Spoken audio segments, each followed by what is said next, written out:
After lighting of the lamp, we will go for the opening song Gurbani Kirtan by Sardar Rishbir Singh and Sardali Puneet Kaur.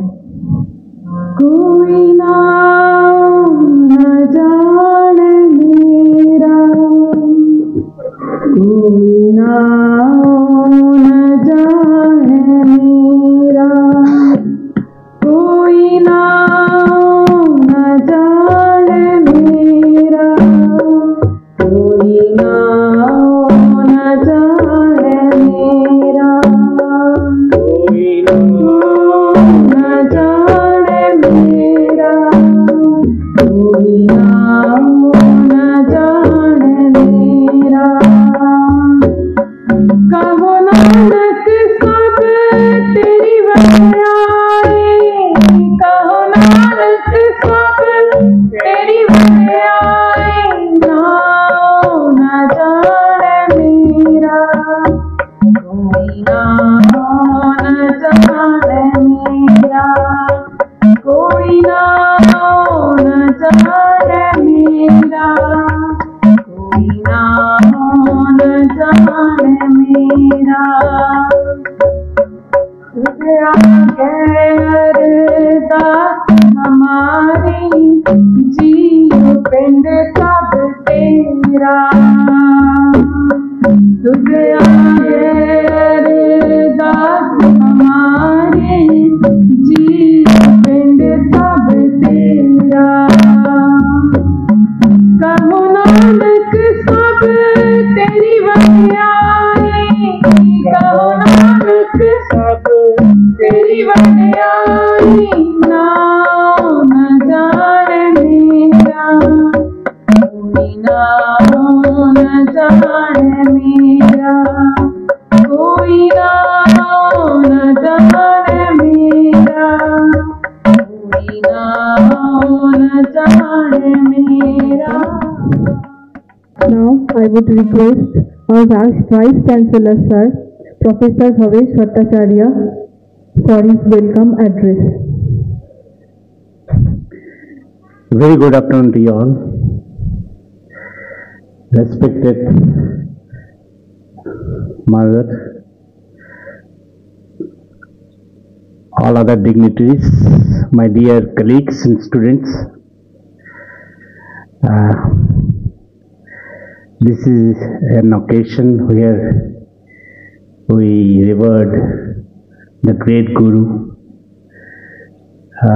The world has been worth dwelling because of saints like the person whom we are revering today. The dwelling unit of humankind, that is the earth, has gone through a lot of challenges at different times, at different occasions. People with great virtues, great qualities visited this earth at different times. It crossed the boundary of religion. I am not a very conventional religious minded person, but going back to the history, very old history of this humankind, we find we are here, we are able to be in this planet because of great saints, great gurus we had along the journey. Again, I am repeating, it crossed different religion. Religion confinement is there, of course, but the population as such benefited. It is not limited to Sikh religion, what we are talking about, but it crossed the boundary of a particular religion and influenced people all around. You will find a lot of Hindu devotees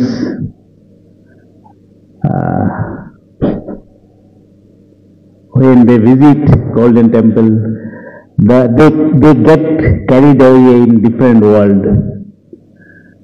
They transcend their conventional religious belief and get driven by the spirit of those great saints. So we are here to celebrate, to remember these saints, and I am very much privileged that on behalf of the university I am able to stand here on such a great occasion and pay my tribute to such a great saint of ours whom we had long years back. Thank you all. Thank you for being here on this occasion, and I must appreciate the organizers to put up a humble but decent gathering here on this occasion. Thank you.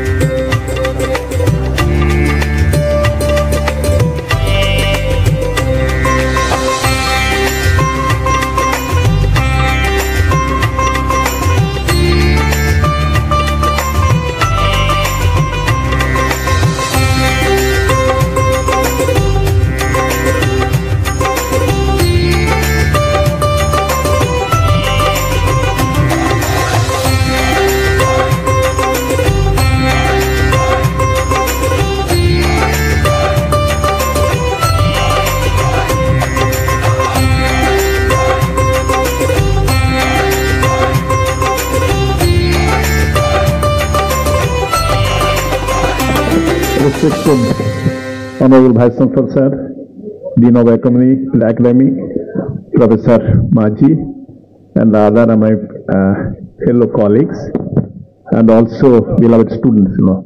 Today is a great day to celebrate our Guru Nanak Ji. All of you know, Vice Chancellor Sir has already delivered his lecture, basically the inner meanings of this type of celebration, So, and also Rusbir also told Rusbir, actually he is known to me for a long time, I'll be speaking about him and just after that. So he has spoken so many things about this celebration today, This time I want to speak about Spiritual Studies Center, which had been established in our university in the approval and also constant inspiration by our Chancellor Sir, Mr. Taranjit Singh, and also it was implemented by Madan Ji, P.S. Madan, Singh Madan Ji.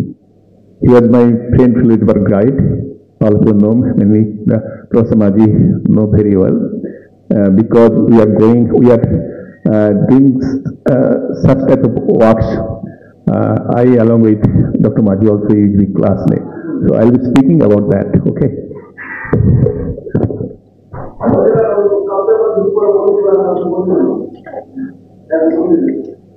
Yes, JI Spiritual Studies Center was established by Tejinder Singh Madan Ji on kind approval and active inspiration of our Honorable Chancellor Sir.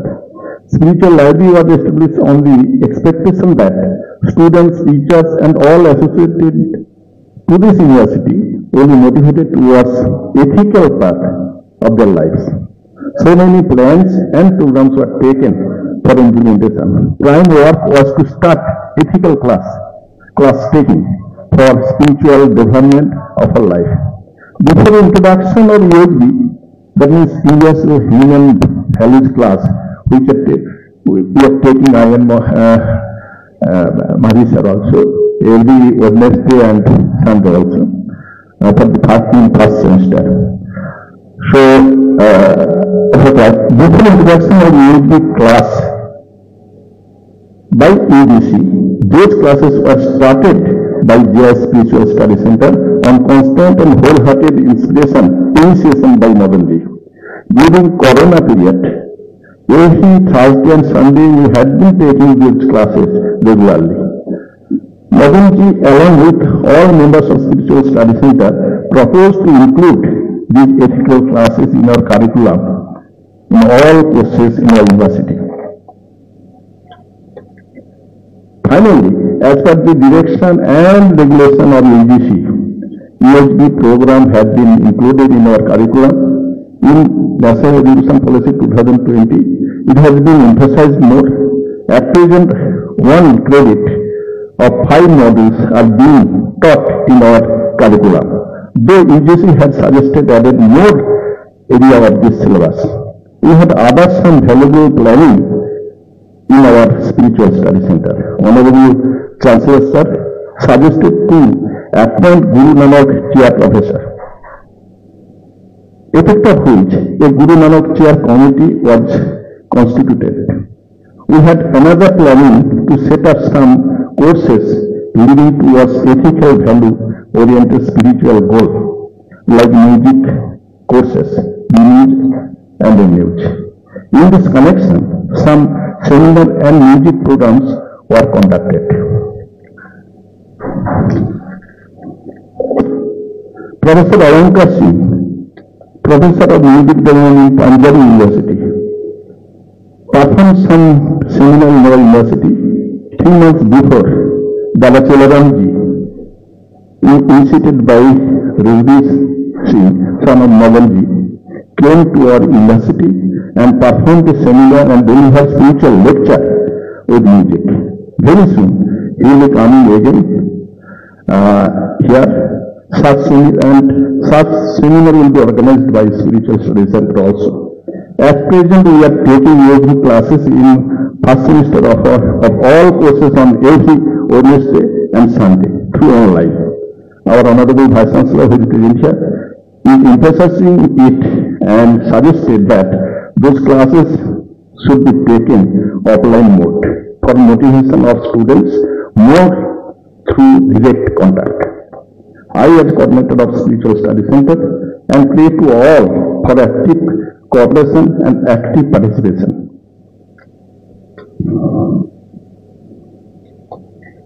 Professor Maji is in continuous touch for taking ESB classes. We should initiate and accelerate for implementation of our planning of music courses which are inspired by Madanji on approval of our Honorable Chancellor Sir. I think it will get right shape in future very soon. Madanji is no more in this world, but his wife and son Rajveer Singh are with us for active participation and planning implementation. Madanji is in our heart. We will be trying to implement his dream, which will be to pay real honor and respect to his eternal soul. So there is a brief concept or the structure of our Spiritual Study Center, which is in our university. So I think it will continue. We will be doing more program, we will be doing more seminar or etc. and other things that has been proposed previously. I think we are expecting that. And today is the right day to celebrate, at the same time to right day to take some initiation for this journey, So thank you once again. Thank you all. Respected Vice Chancellors, all the dignitaries of the dais, today we are celebrating the birthday of Guru Nanak Dev Ji. See, ours is a multidisciplinary university. My knowledge on Sikhism is very, very limited. But in line with Swades sir, whatever I have learned here in this 8 or 9 years of journey, it all started with one person, that is T.S. Madan sir, I must say. I have learned the culture of Sikhism, whatever, that is from this room. And as sir was saying, that T.S. Madan used to take classes uh, for the students, and we used to sit, we used to enjoy. We used to enjoy what the Sikhism is, what is value education. And taking inspiration on that, we have started, of course, it is the secondary when UGC has adopted this value education. We started earlier. We have adopted these things, and ours is a multidisciplinary university. Here, technology courses are also being taught, but we have seen the importance of this value education well ahead, and we believe that in line with Guru Nanak Dev Ji, Ik Onkar, he talked about Ik Onkar, one God. If some spiritual study center, the work we are doing, if that can be continued to our students, some kind of value addition to the traditional teachings that we are giving, I think that we could build a good society in future. So that is one thing I used to say, and I used to extend my gratitude and thanks to you all people that you are taking GIS University platform to celebrate this day. Thank you. Thanks a lot. Thank you, sir. Now, I would request Sardarni Gurmeet Kaur Soni ma'am for his speech on Guru Nanak Dev Ji. ਦੁਨਿਆਵੀ ਮੋਹ ਨੂੰ ਸਾਰੋ, ਉਸ ਦੀ ਸੁਆਹ ਨੂੰ ਕੱਸ ਕੇ ਸਿਆਹੀ ਬਣਾਓ, ਦਿਲ ਨੂੰ ਕਲਮ ਬਣਾਓ, ਅਕਲ ਨੂੰ ਲੇਖ ਬਣਾਓ, ਉਹ ਲਿਖੋ ਜਿਸ ਦਾ ਅੰਤ ਜਾਂ ਹੱਦ ਹੈ ਹੀ ਨਹੀਂ. Burn the worldly candle, rub the ashes and make ink out of it. Make the heart the pen and the intellect the teacher, and write that which has no end or limit to it. Good evening, Vice Chancellor Sir, distinguished guests, staff and faculty of GIS University, students and my dear friends. Today, I stand before you to commemorate the life and teachings of Guru Nanak Dev Ji, the founder of Sikhism and a beacon of hope and enlightenment for millions all over the world. Born in 1469 in Talwandi, which is now known as Nankana Sahib in Pakistan, Guru Nanak Dev Ji's journey was of profound spiritual awakening and relentless advocacy for justice, equality and compassion. Guru Nanak Dev Ji's early life was marked by profound introspection and a deep yearning for spiritual truth and principles. His quest led him to embark on extensive travels, which were known as the Udasis, across India and all over the world, where he interacted with diverse cultures and religions and with the people at large. He emphasized the oneness with God, transcending the boundaries that often divide humanity. His teachings resonate with the idea that regardless of our backgrounds, be it caste, creed, or religion, we all share a common spiritual heritage that is of universal brotherhood. One of the most significant contributions of Guru Nanak Dev Ji was his emphasis on the concept of Ikonkar, means there is only one God. This foundational belief not only promotes monotheism but also instills a sense of unity among people at large. In a world which is rife with divisions, his teachings remind us that we all are interconnected in one way or the other, urging us to look beyond the superficial differences and embrace our brotherhood and shared humanity. Guru Nanak Dev Ji's teaching also laid the groundwork for social justice. He spoke vehemently against the caste system, which was deeply entrenched in the Indian society that time. He advocated for the idea that all the individuals are equal in the eye of God. This radical notion encourages us to challenge the societal norms that perpetuate discrimination and equality, which is even prevalent to certain degree today.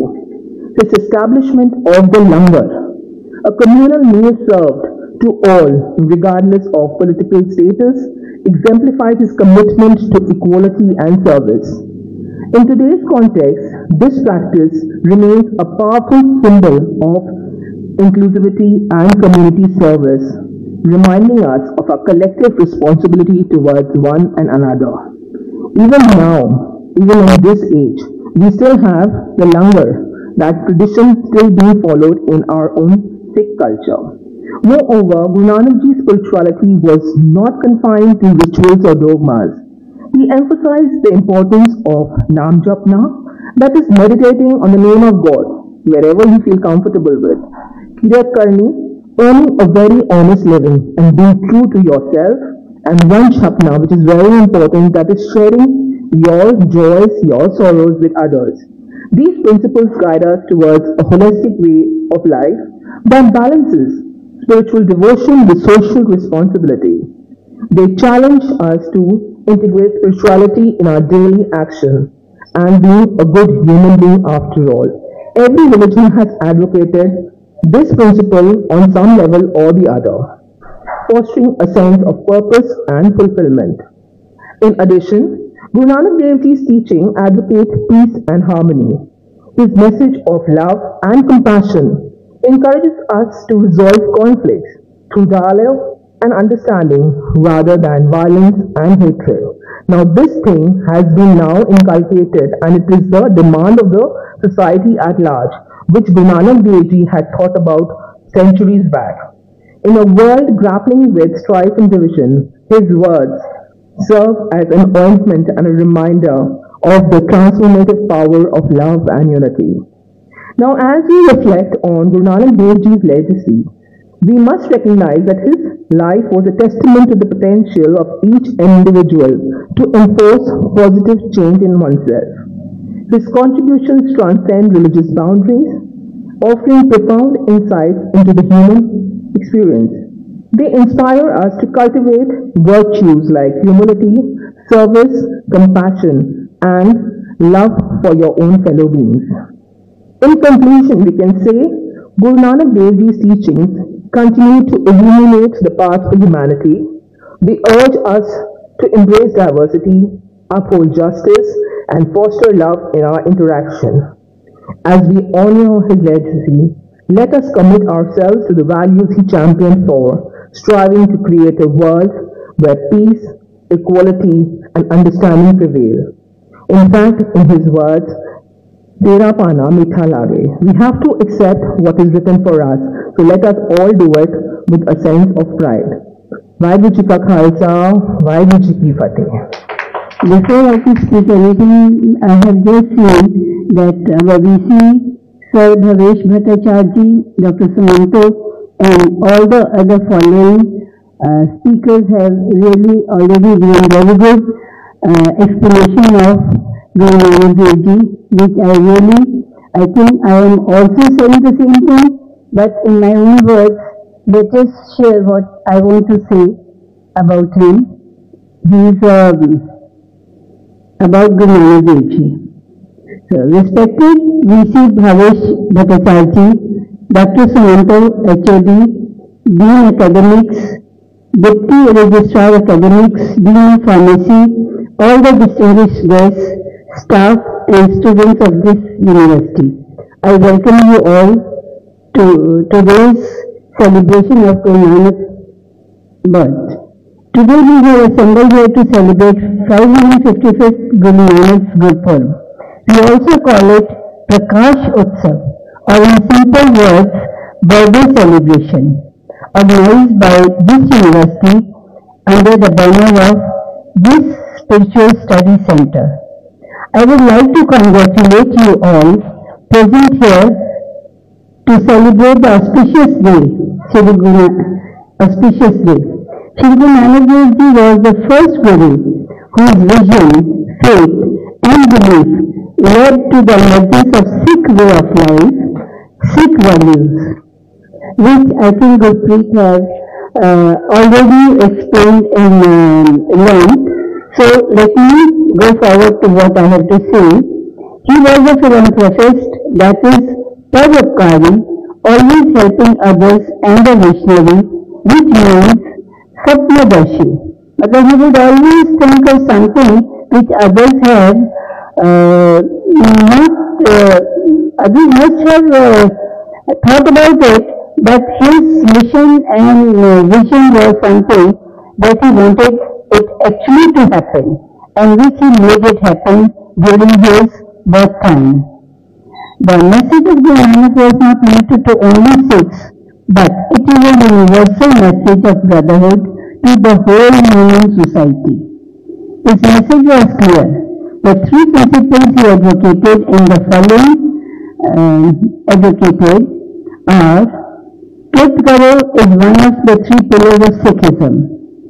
The others are Naam Japo, always remember God's name, no matter what you do, and Vanchako. The term means to earn an honest, pure and dedicated living by exercising one's God-given skills, abilities, talents and hard labor for the benefit and improvement of the individual, their family and society at large. The message of brotherhood is very clear in Guru Granth Sahib. Bhagat Kabir's Bani in Guru Granth Sahib states, अव्वल अल्लाह नूर उपाया कुदरत के सब बंदे एक नूर पे सब जग उपजया कौन भले कौन मंदे. Pray to the God that only the God who is supreme. कहो नानक सब तेरी विजय. It's you. आप ही ये सबसे बड़े हैं जो आपकी प्रशंसा करता है या आपके गुण गाता है. वही सबसे बड़ी बात है. और हम जो इंसान हैं, कोई नाम नहीं जाने लगा, हमारा नाम कोई नहीं जानता, पर भगवान के आगे अरदास करने से हम उस तक पहुंच करने की आस्था रख सकते हैं और इस संसार रूपी भव सागर पार कर सकते हैं. Thank you so much. Now I would request Sardar Kiranjit Singh Anand, Chief Editor and Senior Journalist of Outline 13 India, for his speech on the philosophy of Guru Nanak Dev Ji. আজকের এই সুন্দর অনুষ্ঠান JS ইউনিভার্সিটির মাধ্যম থেকে আয়োজিত করা হয়েছে. আমাকে বাংলায় বক্তৃতা দেওয়ার জন্য আমন্ত্রিত করা হয়েছে. আমি ভাইস চ্যান্সেলর থেকে আরম্ভ করে ডিন, এইচওডি, ওনার সমস্ত সঙ্গী সাথী, টোটাল স্টাফ, যত ফ্যাকাল্টি, স্টুডেন্টস আছে, সবাইকে আন্তরিক শুভেচ্ছা এবং ধন্যবাদ দিচ্ছি এই সুযোগটা আমাকে দেওয়ার জন্য, যে আমার বক্তৃতা আজকে আমি আপনাদের মধ্যে রাখার চেষ্টা করব. বিষয়টা যখন শ্রী গুরু নানক দেবজি ওনার প্রসঙ্গে বলার জন্য আমার কোনো সামর্থ্য আর ক্ষমতা নেই, কারণ একটি মহান ব্যক্তি বা মহান মানুষের জীবন বা তার কর্মের উপর বলার জন্য নিজেকে একটু দেখে নেওয়া উচিত যে আমি কোন জায়গায় আছি. আমি হয়তো অনেক বড় বড় কথা বলে চলে যাব, সেই যেন অন্যায়টা ঈশ্বর আমার থেকে না করায়. আমি নির্দিষ্টভাবে একেবারে গুরু নানকের ফিলোসফি বলুন, জীবন দর্শন বলুন, ধর্ম দর্শন বলুন, ওনার শিক্ষার দর্শন বলুন, উনি যে রাস্তাটা আমাদেরকে দেখিয়েছে, যে পথটা দেখিয়েছে, সেই জায়গাটায় আপনাকে ধরার একটা চেষ্টা করব. আমি আরম্ভ করার আগে শিখ ধর্মের যে প্রণাম, নমস্কার, ঈশ্বরকে ধন্যবাদ দিয়ে সেটা আমি উচ্চারিত করব. আমার সাথে আপনি কণ্ঠের সুর একটু মিলিয়ে নেবেন. वाहिगुरु जी का खालसा, वाहिगुरु जी की फतेह. গুরু নানককে বোঝার আগে প্রথমে বুঝতে হবে গুরু নানকের ঈশ্বরটাকে. কারণ যেই কালে গুরু নানক আজ থেকে 550 বছর আগে উনি যখন পৃথিবীতে আগমন করেছিলেন, আমরা জন্ম বলতে পারি না, মহাপুরুষ জন্ম নেয় না, ভিজিট করেন. গুরু নানকের আগমনের সময় তার আগে রাম হয়ে গেছে, কৃষ্ণ হয়ে গেছে, মোহাম্মদ সাত পয়গম্বর মোহাম্মদ হয়ে গেছেন, মহাবীর হয়ে গেছেন, কবিরজি হয়ে গেছেন, রবিদাসজি হয়ে গেছেন, ফরিদজি হয়ে গেছেন, এবং বাংলা থেকে শ্রী কবি জয়দেব উনিও হয়ে গেছেন। শ্রী চৈতন্যর কালে গুরু নানক, শ্রী চৈতন্য যখন পৃথিবীতে আগমন করে ধর্মীয় প্রচার, ঈশ্বরের রাস্তা পথ দেখাচ্ছেন, এবং গুরু নানকের সেই কালটা প্রায় একই। প্রসঙ্গত গুরু নানকের ভগবান কে, গুরু নানকের ঈশ্বরটা কে, সেটা যদি আমরা বুঝে নিই তাহলে বুঝবো শিখিজমের গড কি। ঈশ্বরের তো ফর্ম সব ধর্মেই ব্যাখ্যা করেছে না। ইসলাম একটা ঈশ্বর ধরে কথা বলছে, হিন্দু একটা ঈশ্বর ধরে কথা বলছে, সেই জায়গায় খ্রিস্টানরাও একটা ঈশ্বর ধরে কথা বলছে।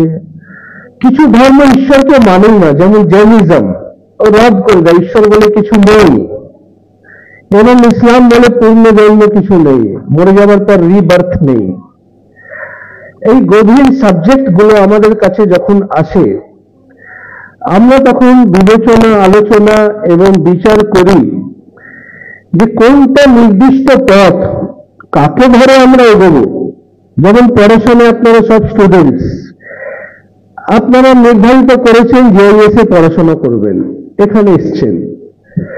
জীবনের পথে যখন ধর্মীয় রাস্তায় আমরা হাঁটবো, যেখানে গিয়ে আমরা একটা সঠিক জায়গায় আত্মবিজ্ঞানকে পাবো, সেই জায়গাটার কোন পথ ধরে আমাদেরকে বোঝা উচিত, এবং মুক্তি সেই জায়গায় পাওয়া যাবে। মুক্তি কিন্তু সেই মুক্তি না যে কোনো একটা বিশাল একটা স্বর্গের একটা জায়গা যেখানে অনেক ফল ফ্রুটস খাওয়া দাওয়ার ব্যবস্থা আছে, এই ধরনের কোনো মুক্তি না। মুক্তি হচ্ছে আমাদের জীবন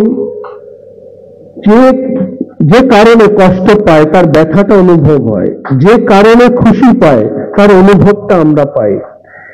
প্রত্যেকটা অ্যাক্টিভিটিস, প্রতিক্রিয়া থেকে আমরা যখন সরে যাব, সেই মুক্তির জীবনটা কিভাবে তৈরি হবে, যে কোনো জিনিস আমাকে প্রভাবিত না করতে পারে।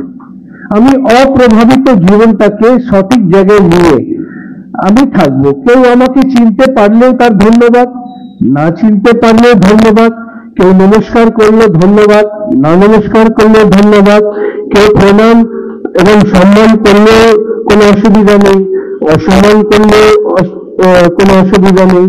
সেই জায়গায় গিয়ে নিজের জীবনটাকে আমরা কিভাবে তৈরি করব, সেই জায়গায় গুরু নানকের ভগবানটাকে চিনতে হবে। গুরু নানক কোন ভগবানের ব্যাখ্যাটা আমাদেরকে দিয়েছে, এখানে আমাদের আগের বক্তারা খুব সুন্দরভাবে কিন্তু সংক্ষেপে বলেছেন একঙ্কার। গুরু নানক দই নদী বলে একটি স্থান আছে, একটি নদী, সেখানে 3 দিন যখন উনি স্নান করার জন্য গেছেন, 3 দিন অলপ হয়ে গেছেন। 3 দিনের পর যখন ব্যাক করলেন, তখন ওনার জীবনের মধ্যে যেটা আত্মজ্ঞান, সেটা পৃথিবীর কাছে সামনে এলো। সেই আত্মজ্ঞানের প্রথম যেটা উচ্চারণ করলেন, উনি বললেন, না কো হিন্দু না কো মুসলমান। দ্যাট মিনস সেই সময় একটা কোনো হিন্দু মুসলিমের নিশ্চয়ই কিছু ছিল, নাহলে এই কথাটা উচ্চারিত হতো না। উনি এই হিন্দু না কো হিন্দু, কেউ হিন্দু বলে অস্তিত্ব নেই এবং কেউ মুসলিম বলেও কোনো অস্তিত্ব নেই, এর ব্যাখ্যাটাও আমি যাব না। আমি ধরবো ওনার রচনাটাকে নিয়ে, যেখান থেকে আমরা সূচনা পাবো গুরু নানক কোন ঈশ্বরের কথা বলেছেন, গুরু নানক ঈশ্বরের ফর্মটা কি। গুরু নানক বলেছেন তার আগে ওম ছিল, আল্লাহ হয়ে গেছে। গুরু নানক দেখলেন এর মধ্যে প্রচুর ভগবানের ব্যাখ্যা হচ্ছে এবং নিজেকে কেউ ভগবানও সাজিয়ে ফেলেছে, এটাও সন্দেহ নেই। উনি বিশ্ব ভ্রমণ করেছেন, যেটা একটু আগে উনি বলেছেন উদাসী। বিশ্ব ভ্রমণে গুরু নানক দিশায় দিশায় যেখানে যেখানে ঈশ্বরের নামে প্রতিষ্ঠান রয়েছে, পীঠ রয়েছেন, বড় বড় ধাম রয়েছেন, প্রত্যেকটা সেই জায়গায় গুরু নানক উপস্থিতি রেখেছেন, গেছেন। পুরী গেছেন, উনি মক্কায় গেছেন, উনি নর্থে যেটা সুমের পর্বত ওখানে গেছেন, শ্রীলঙ্কায় গেছেন, বাংলাদেশ থেকে ওখান থেকে ঘুরে এসেছেন, এমন কোন জায়গা নেই, হরিদ্বার গেছেন, কাশী গেছেন, কোন স্থানে যেখানে গুরু নানক ভিজিট করেনি, শুধু একটাই জিনিস যাচাই করার জন্য ঈশ্বরের নামে যে জিনিসটা চলছে তার মধ্যে সততা কতটা, সেই সত্যটাকে খোঁজার জন্য গেছেন। তারপর উনি যেটা উচ্চারণ করলেন এক ওঙ্কার, ওঙ্কার ছিলেন, তার নামে এক সংখ্যাটা উনি সংযুক্ত করলেন। কিন্তু সেই একটা কেন করা হলো? তার মানে ঈশ্বরের যে এতগুলো ফর্ম, যে এতগুলো চিত্র বিচিত্র নিয়ে ঈশ্বর তৈরি করা হচ্ছে, প্রথমে বুঝতে হবে গুরু নানকের মাধ্যমে যে ঈশ্বর এক। ঈশ্বরটা এক যখন আমরা বুঝবো, তখন আমরা এটাই বুঝবো গুরু নানকের পরবর্তী ব্যাখ্যাটা কি। ঈশ্বর এক হয়ে গেছেন, কিন্তু ঈশ্বরটা কি, এটা নেক্সট স্টেপ বোঝেন। আমরা অনেক সময় জপজি সাহেব ভুল উচ্চারণ করি, আমরা বলি সতনাম, SATNAM, কিন্তু এটা সতনাম বলে উচ্চারণ নয়। এখানে গুরবাণীটিকে শেখার জন্য সংখ্যা নিতে হবে, প্রপার উচ্চারণ না হলে গুরবাণী মনে বেরোবে না, তার উদ্ঘাটিত হবে না। এটা হচ্ছে সতনাম, সতনাম না। সতনাম তো অনেকের নাম হচ্ছে সতনাম সিং, কিন্তু সেটা সতনাম হয়ে গেছে, সতনামও না। তাই সতনাম একটা সিঙ্গেল ওয়ার্ড না, দুটো ওয়ার্ড, একটা সৎ একটা নাম, ওটা হচ্ছে সতনাম। প্রথম তো ঈশ্বর যখন এক, তা উনি কি বলছেন? উনি সৎ, মানে উনি সত্যতার ওপরে সৎ। সৎ মানে যার বিনাশ নেই, যার শেষ নেই, যে আজকে আছে কালকে থাকবে, ভবিষ্যতেও থাকবে, এবং পেছনে যদি আমরা দেখি তখনও তিনি ছিলেন সৎ। এবার নামটা কি? আমরা অনেক সময় ভাবি যে নাম জপনা বলে রঞ্জরে রঞ্জরে আমরা বলি নাম জপনা হয়ে গেছে। তো নাম তো প্রত্যেকটা ধর্মের মধ্যে আছে। ইসলাম বলে তসবি করো, হিন্দুরাও সিমরন করো। তো নাম কি বোঝাবে আমাদেরকে? আমরা যদি একটু আরো গম্ভীর ভাবে ধর্মকে আমরা একটু অধ্যয়ন করি, একটু আরো ধরি, তখন আমরা বুঝতে পারি এটাকে আমি আজকের দিনে এইভাবে বোঝাবো যেভাবে আমাদের জীবনটা আছে। সাপোজ টাটা, টাটা, যখনই টাটা বলা হবে টাটার নাম তো আসবে, তার সাথে মাথার মধ্যে টাটার যে যতটা প্রোডাক্ট, টাটা কি কি কাজ করছে সমস্ত মাথায় ভেসে উঠবে।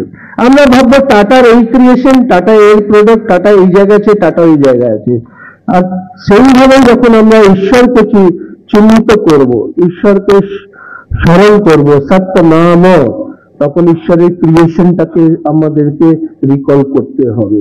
আমাদেরকে বুঝতে হবে গোটা সৃষ্টিতে আমরা যেটা দেখছি, একটা বিন্দু মাত্র থেকে মহাকাশ পর্যন্ত, গ্যালাক্সি সিস্টেম পর্যন্ত, সমস্ত রচনা, সমস্ত উৎপত্তি, সমস্ত নির্মাণ, তার পেছনে একটাই হাত ঈশ্বরের। যে বিশ্বাস ও তোরা রূপ, প্রতিটা জিনিস তার আকৃতি, তার মধ্যে তার আকৃতি রয়েছে, তিনি চিহ্নিত রয়েছে, তারই ব্র্যান্ড আমরা।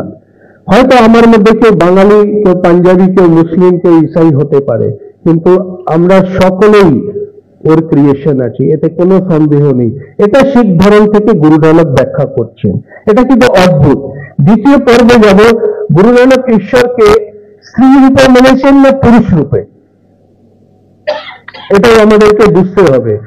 যদি স্ত্রী রূপের ব্যাখ্যা হয় তাহলে তো অনেক অনেক লম্বা ব্যাখ্যা চলে যাবে, কিন্তু যদি পুরুষ রূপে হয় তাতেও কিন্তু দীর্ঘায়ু ব্যাখ্যা হওয়া উচিত। কারণ পুরুষ রূপেও তো ভগবানের অনেক ফর্ম আছে। কিন্তু গুরু নানক কোন ভগবানকে চিহ্নিত করেছেন? গুরু নানক বলেছেন, প্রথম বলেছেন কর্তা। আমাদের বাঙালি বাড়িতে আপনারা নিশ্চয়ই আপনাদের বড় যারা আছেন তাদের কর্তা বাবু বলেন, তাই না? কর্তা মানে যে বাড়িতে অর্ডার করে, যে সিনিয়র, সে কর্তা হয়ে গেছে। পুরোনো কালচারের দিনে এই বাড়িতে একটা কালচার ছিল বাঙালিদের, এখন কি বলে জানি না, এখন গার্জেন হয়তো বলে, শব্দটা পরিবর্তন হয়ে গেছে। তা কর্তা, গুরু নানক ঈশ্বরকে প্রথম বলেন কর্তা। কর্তা মানে তারই হুকুমে সবকিছু হচ্ছে, তার হুকুমের বাইরে আর কেউ করছেও না আর করতে পারবেও না। দ্বিতীয় পুরুষ, অ্যাকচুয়ালি এটা পুরুষ হচ্ছে, কর্তা পুরুষ, ঠিক আছে? পুরুষ মানে পুরুষ। এবার যখন পুরুষ হিসেবে গুরু নানক মেনে নিয়েছেন, তাহলে তার বিপরীত প্রশ্নটা তৈরি করে দিচ্ছি। যদি ঈশ্বর পুরুষ তাহলে আমরা কি, আমরা স্ত্রী না পুরুষ? তো শিখ ধর্ম আমাদেরকে বোঝায় আমাদের আত্মা, সকলেরই আত্মা স্ত্রী রূপী আত্মা।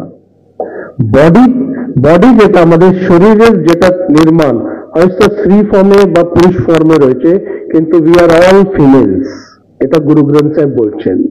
একে পুরুষ সবাই নার, পুরুষ একই ভগবান ঈশ্বর, আমরা সকলেই কিন্তু তার স্ত্রী। সেই হিসেবে শিখ ধর্মের যে বিবাহ হয় ওটা কিন্তু দুটো পুরুষের সাথে, একটা স্ত্রী পুরুষের সাথে হয় না, এটা ব্যাখ্যা করা হয় না। কিন্তু যখন আমরা আনন্দ কারজকে স্টাডি করব, দুটো জীব আত্মা চার পাক নিয়ে ঈশ্বরের সাথে বন্ধন স্থাপিত করছেন, যার জন্যই শিখ ধর্মের মধ্যে বিধবা ব্যবস্থা নাই। কি যখন স্ত্রী ঈশ্বরের সাথে বন্ধন করে নিয়েছে, ঈশ্বর তো অমর, বিধবা কি করে হতে পারে? এবং কোন বিধবা বরণও করে না, কোন জামা কাপড় নিষেধ নেই, খাওয়া দাওয়ার নিষেধ নেই, পেঁয়াজ রসুন কোনো, আপনি যেরকম রঙিন আগে ভাবে থাকতেন সেরকমই আছেন, কারণ আপনার হাজবেন্ড লর্ড। খসম, একটা খসম हमारा, খসম মানে হাজবেন্ড, খসম বিসারত একম জাত, ওকে যদি কেউ ভুলে যায় ও সব থেকে নিম্ন স্তরে চলে গেছে। দ্যাট মিনস আমাদের সব জীব স্ত্রীর পিতা উনি, হাজবেন্ড উনি, কর্তা উনি, বন্ধু উনি, এবং হাত ধরে যে টেনে নিয়ে যাবে সংসারে সেই ঈশ্বর। এরপর তার ক্যারেক্টারের ব্যাখ্যা হওয়া উচিত। আমরা একটা মানুষের সাথে যখন বন্ধুত্ব করি তাকে চিহ্নিত করবো না স্বভাবটা কিরকম, এমনি সেমনিতে তো যাবো না, তো বন্ধুর স্বভাবটা তো চিনতে হবে। ঈশ্বর যখন আমি চিনতে পেরেছি গুরু নানকের ঈশ্বরটা কে, তখন ঈশ্বরের স্বভাবটাও একটু জানি। তা প্রথম বলছেন নির্ভয়, ওর ভয় নেই, কারো থেকে চমকায় না, ভয় পায় না, ঈশ্বর কারো থেকে ভয় না পায় না।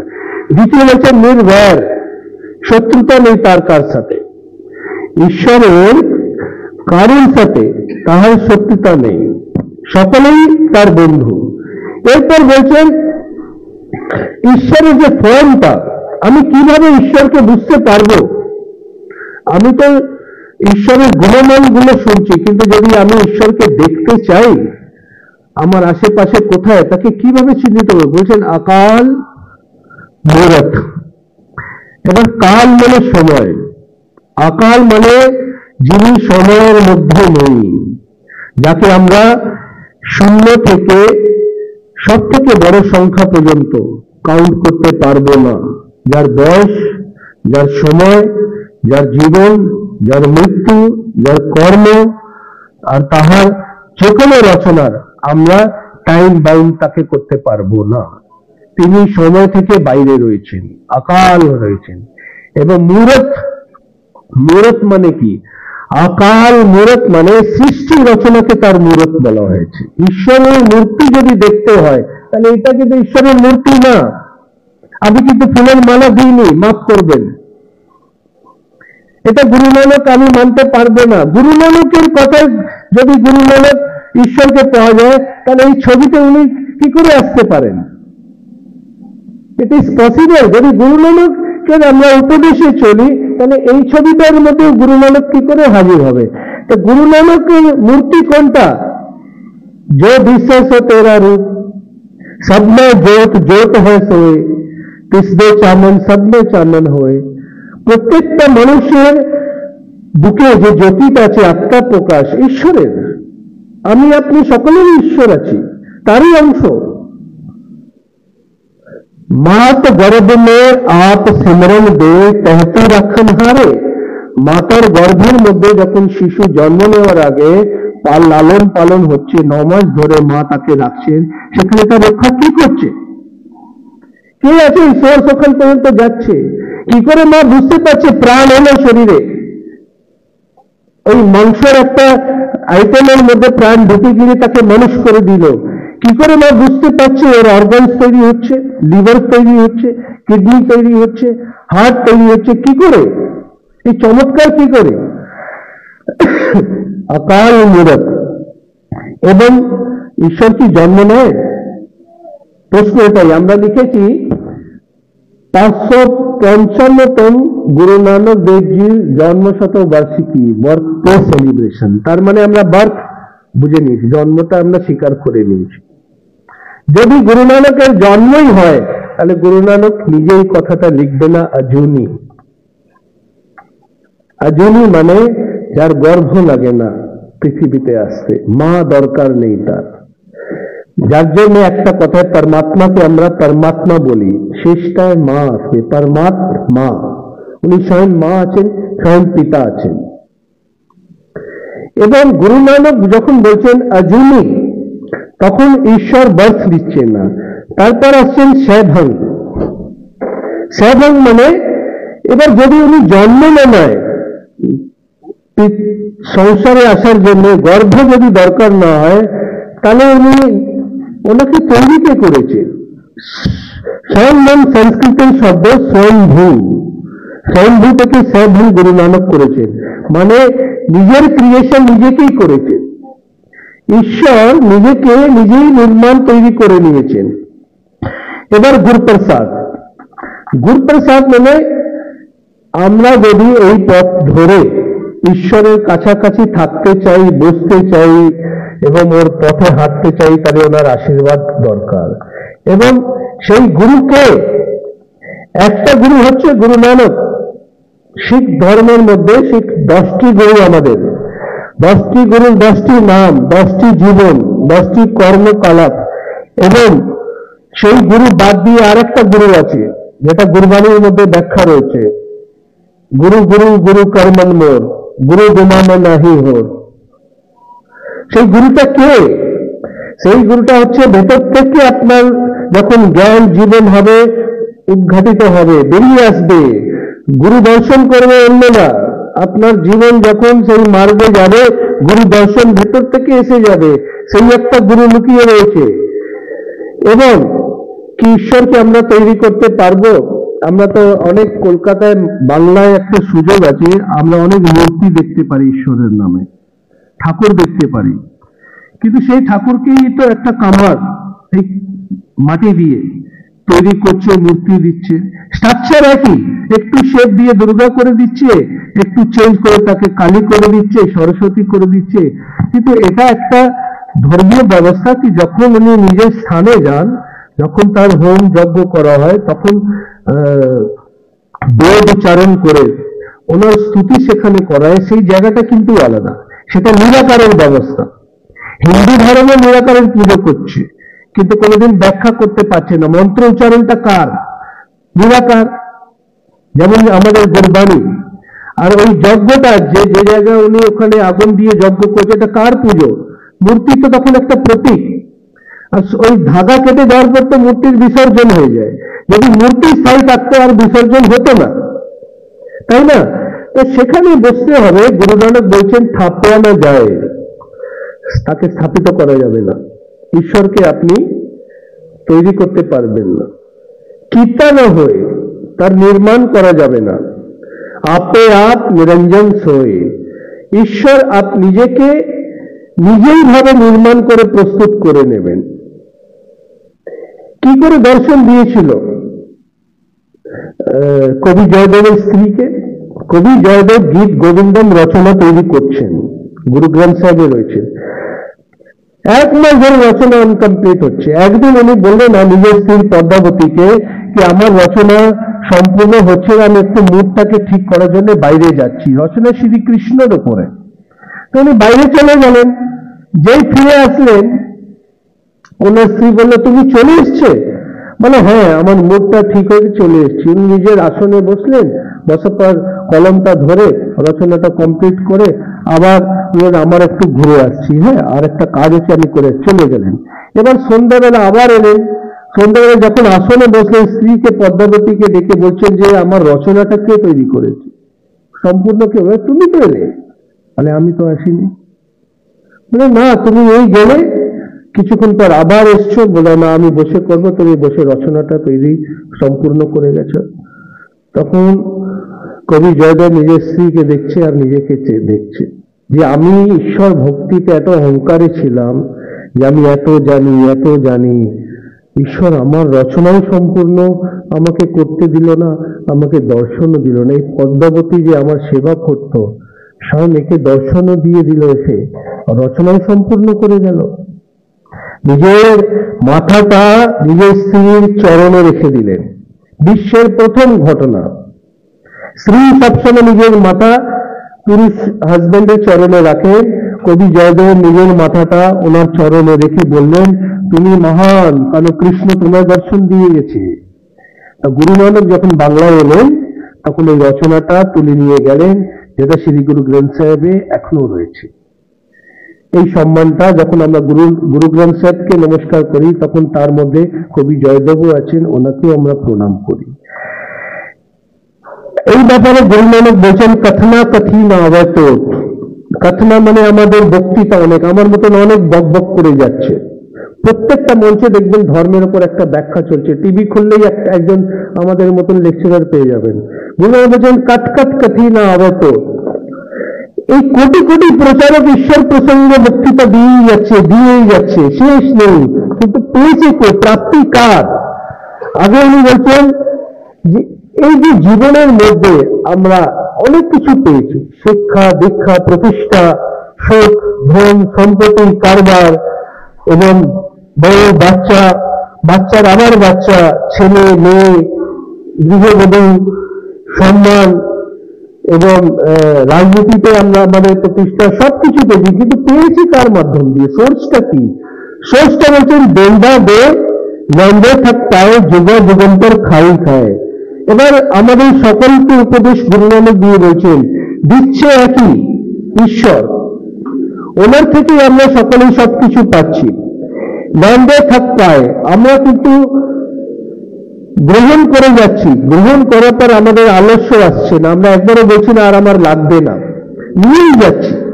এবং কিভাবে নিচ্ছি? যুগা যুগান্তর খাই খায়। প্রত্যেকটা জন্ম নিয়ে দেখুন, আমরাও ঈশ্বর থেকে নিয়ে খাচ্ছি, পশু পাখিরাও ঈশ্বর থেকে নিয়ে খাচ্ছে, পিঁপড়ে গুলো, যে পোকাগুলো, তাদের খাবার যোগান কে করছে? ঈশ্বরে করছে। তো সোর্সটা কে? সোর্সটা একমাত্র ঈশ্বর। এবং আপনি আমায় কিন্তু ইন্ডিকেট করবেন, কেন যে জায়গা হবে আমি তখন কনক্লুড করে দেবো। হ্যাঁ, আর গুরু নানক জীবনের কোন কোন সময় এরকম আসে যখন আমরা মনে করি আমি অনেক কিছু করছি, এটা আমি করছি। এই প্রোগ্রাম যারা অর্গানাইজ করছে, আমি একটা সিম্পল উদাহরণ দিচ্ছি। আমরা তো ধন্যবাদ দিচ্ছি, কিন্তু অনেক সময় ভাবে এটা আমিই করে নিচ্ছি, তাই না? অনেক সময় জীবনে কোনো উপলব্ধি, ওটা ভাবে আমিই করে নিচ্ছি। আমাদের প্রধানমন্ত্রী সাহেব দেশ চালাচ্ছেন, উনি অনেক সময় মা বলে, উনি ভাবছেন আমিই করে নিচ্ছি। সেরকম আমাদের মাননীয় দেবী, উনিও ভাবছেন আমি করছি। কিন্তু এই আমিত্বের মধ্যে ধর্ম কি ব্যাখ্যা দিচ্ছে? গুরু নানক কি বলছেন? গুরু নানক বলছেন, আখ্যানে জোর। আখ্যান মানে ব্যাখ্যা, ভাষণ, কথা বলা। জোর মানে পাওয়ার, ফোর্স। এরকমই মানুষ পেয়ে যাবেন যার কাজই বক্তৃতা দেওয়া, লেকচার দেওয়া, এবং ফোর্স দিয়ে দিচ্ছে যে আমার মতন আর কেউ নেই। তখন বলছেন এই একটা ফোর্স, উনি ফোর্সের উদাহরণ দিচ্ছে। এই রচনার মধ্যে আমি স্টুডেন্টসদেরকেও রিকোয়েস্ট করব, আপনাদের খুব মূল্যবান এই রচনা গুরু নানকের, যেটা আপনি বুঝলে জীবনের মধ্যে সঠিক পথে চলে আসবেন। মানে প্রথম তো বুঝতে হবে আখ্যান জোর। একটা ফোর্স আছে যে বক্তৃতার ভাষণ দিয়ে আপনাকে দেখাচ্ছে যে আমার কাছে এই ক্ষমতাটা আছে, আমি বকবক করে বক্তৃতা দিয়ে আপনাকে প্রভাবিত করব। তখন বলছেন চুপটা হে না জোর। একজন আছে কিছুই কথাই বলছে না, সাইলেন্ট। আপনি হয়তো বলছেন, তখন সে বলছে যে আমি আর কিছু দেব না, আমি তো শুনছি। তো এই ধরনের মধ্যে গুরু নানক, আমি শেষ জায়গায় আসছি, জোর না মঙ্গল দোর না জোর, জোর না জীবন মরণ না জোর। জোর করে অথবা ফোর্স দিয়ে আপনি জীবিতই থাকতে পারবেন না, এবং ফোর্স দিয়ে মরতেও পারবেন না। যদি মনে করেন আজকে আমি মরে যাবো, এত দুঃখ কষ্ট হচ্ছে, ইম্পসিবল। তার অর্ডারে, তার হুকুমেই আপনাকে থাকতে হবে। আমি শেষের জায়গায় গিয়ে একটা গুরু নানকের মূল্যবান কথা বলে আমি স্পিচটাকে শেষ রাখছি। গুরু নানক বলছেন, কুম্ভে बद्धा जल रहे, जल बिन कुंभ न होए, ज्ञान का बद्धा मन रहे, गुर बिन ज्ञान न होए। কুম্ভ দেখেছেন কলসি, কুম্ভ কি করে? কুম্ভের মধ্যে যদি জল রাখি, সে জলটাকে আটকায়, মানে জল ওর মধ্যে থাকবে। যদি 2 লিটারে থাকে তাহলে 2 লিটারের মধ্যে থাকবে। গুরু নানক এবার প্রশ্ন করছে, কুম্ভে बद्धा जल रहे, জলটাকে বেঁধে রেখেছে কুম্ভ, ঠিক আছে? তখন গুরু নানক বলছে, জল বিন কুম্ভ না হয়ে, বলে কিন্তু যখন কুম্ভকে তৈরি করা হচ্ছে, মাটির মধ্যে মিশ্রিত কি হচ্ছে? জল। এবার জলকে কুম্ভ যখন তৈরি হচ্ছে বেঁধে নিচ্ছে, কিন্তু যখন সে তৈরি হবে তখন জলটাকেই গ্রহ নিজের মধ্যে সমাহিত করে তৈরি হবে। তার মানে সোর্স কোনটা? কোন জিনিসকে বেঁধে রাখার জন্য যে পাওয়ারটা তৈরি হয়, কিন্তু তৈরি হওয়ার জন্য সেই পাওয়ারটা লাগবে। কুম্ভে बद्धा जल रहे, जल बिन कुंभ ना होए, ज्ञान का बद्धा मन रहे। জ্ঞান অর্জিত করার জন্য মন দরকার। না, পড়াশোনার মধ্যে কি আছে? মন দেবো না তো পড়াশোনা হবে না। তা মনটা কি হলো? জ্ঞানের সাথে, মানে এডুকেশনের সাথে বা শিক্ষার সাথে রিলেট করে গেল। জ্ঞান কা বদ্ধা মন রহে, মন কিন্তু জ্ঞানকে অর্জিত করবে এবং তাকে সংগ্রহিত করে রাখবেন। এবং কিন্তু ওই জ্ঞানটা আমরা যখন সংগ্রহিত রাখবো, সেই সত্য জ্ঞানটা, জ্ঞানের মধ্যে যে সত্যতা, কোথা থেকে নিয়ে আসবো? গুরু হচ্ছে গুরু বিন জ্ঞান না হয়, গুরু ছাড়া জ্ঞান পাওয়া যাবে না। বাকি সব কিছুই না, মূল্যবান না। গুরু একটা দরকার। শিখ ধর্মের মধ্যে যে ব্যবস্থাটা গুরু আর শিষ্যের রয়েছে, গুরু আর যে শিষ্য তাকে শিখ বলা হয়, তাকেই বলা হয় শিখিজম। এটা গুরু নানকের ফাউন্ডেশন। তাই গুরুবিন জ্ঞান না হয়, এবং যে কথাটা আমি বলছি আগে আপনাকে ব্যাখ্যা দিয়েছি যে ঈশ্বরটা যে বিশ্বাস ও তেরা রূপ, ওটা কিভাবে? এবার সেই গুরু নানকেরই লেখা উচ্চারিত বাণী বলছি, বলিহারি কুদরত বসিয়া তেরা অন্ত না যাই লিখা। গুরু নানক বলছে, ঈশ্বর যেটা, ওকে যদি দেখতে চান তাহলে প্রকৃতিকে দেখুন, নেচারকে দেখুন। ঈশ্বর এই নেচারের মধ্যে রয়েছে সমস্ত। আমরাও নেচারের পার্ট। একটা লোক যদি কেটে দিই, লোকটা যখন বাড়ে, আমরা কি সহযোগিতা করি লোকটাকে বাড়াবার জন্য? যে এতটুকু হয়ে গেছে, কে থামিয়ে দিতে পারে? না, এটা প্রকৃতি। এই প্রকৃতি বয়সই সেরকম বেড়ে যাচ্ছে। গুরু নানক বলছেন, বলিহারি কুদরত বসিয়া তেরা অন্ত না যাই লিখিয়া। আরেকটা কথা বলছি, এটা খুব মূল্যবান। নাম বুঝলে শিখ ধর্ম বোঝায়। শিখ ধর্মে জাতপাত বলে কিছু নাই, কোনো জাত নেই, কোনো বর্ণ চিহ্ন নেই। গুরু নানক বলছেন, জাত নয় জ্যোত। প্রতিটা জাতির মধ্যে তারই জ্যোতি আছে, তারই প্রকাশ। জ্যোত মে জাতা, এবং সেই জ্যোতির মধ্যে সমস্ত জাত শেষে মিলে যাবে। তুই অকল কলা ভরপুর রয়া। এই আমার বুদ্ধি, এই আমার জ্ঞান অর্জনে উনি কিন্তু বসে রয়েছেন। শেষটা তো বলে আমি শেষ করবো। এই জীবনে আমরা যে জন্ম নিয়েছি, কর্ম করছি, তার একটা ডিল আছে। সেই ডিলটা কি আছে? আমরা বাজারে গেলাম কোনো জিনিস কেনার জন্য, আমরা নির্দিষ্ট জিনিস কিনেই বাড়িতে ফিরবো, তাই তো? তাই ঈশ্বরের কাছে যখন আমরা মৃত্যুর পর ফিরবো, আমি কি কেনাকাটা করবো এই পৃথিবী থেকে? কি এমন জিনিস যেটা আমরা নিয়ে যাব ঈশ্বরের কাছে, যেখানে ঈশ্বর বলে, হ্যাঁ তুমি পৃথিবীতে জন্ম নিয়েছো, বড় হয়েছো, এবং মৃত্যু বরণ করার পর এই যে এসছো তুমি নিয়ে এসছো। সেই জায়গায় গুরু নানক বলছেন, যাকো আয়ে, যেই কাজের জন্য তুমি এসছো, যাকো আয়ে সেই বিভাজ্য, সেই জিনিসটাই পারচেস করো, আর কোনো জিনিস কিনবে না, ডিল করবে না। হর ঘুরতে মনে বসেরা, তাহলেই তোমার মনের মধ্যে ঈশ্বরের কাছাকাছি একটা জায়গা থাকবে যেখানে তুমি থাকতে পারবে। নিজঘর মহল পাবো সুখ সহজে বহর না হয়ে গো ফেরা। এবং এইভাবে নিজের ঘরে তুমি যখন চলে আসবে, নিজের বাড়িতে চলে আসবে, তুমি বারবার আর তোমাকে জন্ম নিতে হবে না, বারবার পৃথিবীতে বহর না হয়ে গো ফেরা, তোমার আর ফেরা লাগবে না, তুমি বারবার পৃথিবীতে আসবে, তুমি সেইভাবেই মুক্তি পাবে। আজকে শ্রী গুরু নানক দেবজির অবতার দিনে প্রকাশ পর্বের দিনে যে অনুষ্ঠান জিআইএস এর মাধ্যম দিয়ে এখানে আয়োজিত করা হয়েছে, আমি খুব গর্ব করে আজকে সর্দার জোত সিং জিকেও স্মরণ করব যে উনি এত বড় একটা সংসার, শিক্ষার সংসার বাংলায় স্থাপিত করেছেন যার শেষ নাই, যার ফিউচার হচ্ছে নতুন প্রজন্মের যুবকদের ভবিষ্যৎ নির্মাণের, যারা এই পৃথিবীকে আগে গিয়ে বুঝবে। সেরকমই যারা ভালো মানুষরা, তারা মানুষকে আলোকিত করার জন্য শিক্ষাটাকে আগে রাখে। আপনারা সকলেই যারা আছেন এখানে, বন্ধু ভাই, শিক্ষা নিয়ে আপনারা কাজকর্মে ব্যস্ত আছেন, তার মধ্যেই আমি গুরু নানকের শিক্ষাটা সম্মিলিত করে গুরু নানকের আজকের প্রকাশ দিবসটা পালনের খুশিতে এই খুশিটা সামিল করলাম। হয়তো আমার বক্তৃতার মধ্যে অনেক ত্রুটি, অনেক ভুল হতে পারে, সেই ভুলগুলো আপনারা আমাদেরকে স্মরণ করে যদি একটু ক্ষমা করে দেন, আমি অনেক খুব আশীর্বাদ পাবো। এবং আশা করছি গুরু নানকের জীবন থেকে যে সারাংশগুলো আপনাদের কাছে রাখতে পেলাম, নিশ্চয়ই গ্রহণ করেছেন। আমাকে আরো ভালো আমি বক্তৃতা দিতে পারি, সেই আশীর্বাদটা দেবেন, এই বলে আমি নিজের বক্তৃতা শেষ করছি। ওয়াহিগুরু জি কা খালসা, ওয়াহিগুরু জি কি ফতেহ। অনেক অনেক নমস্কার, অনেক অনেক ধন্যবাদ আপনাদের, আপনারা এত সুন্দর প্রোগ্রাম করলেন। Thank you, Kiranjit Singh Anand sir, for the auspicious deliberation. Now, I would request Mrs. Gurvinder Kaur Kanderi, Madam, Choice University, for the vote of thanks. Very good evening.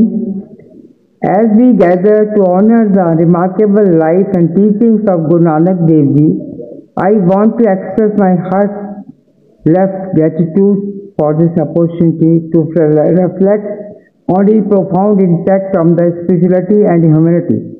Guru Nanak's emphasis on the oneness of God and the equality of all individuals transcends religious boundaries, offering us as a universal message of love and compassion.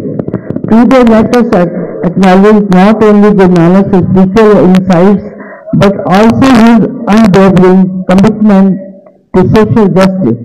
His legacy inspires us to integrate spirituality into our daily lives, fostering a sense of purpose and community. As we celebrate his contribution, may we carry forward his message of peace, equality, and understanding in our hearts and actions. Thank you for being part of this tribute to a truly transformative figure whose teachings continue to guide us forward a better world. So it is my immense pleasure in thanking the DC sir, Professor Bhavesh Bhattacharya ji, Dr. Salvesh Ranjan Samanta, our Dean Academics Maji sir, and also extend my heartfelt gratitude to all HODs, the respected all speakers, for the active participation in the divine way. I also thank all the present in the audience and the staff of this university for gracing the occasion. Vaheguru Ji ka Khalsa, Vaheguru Ji ki Fateh.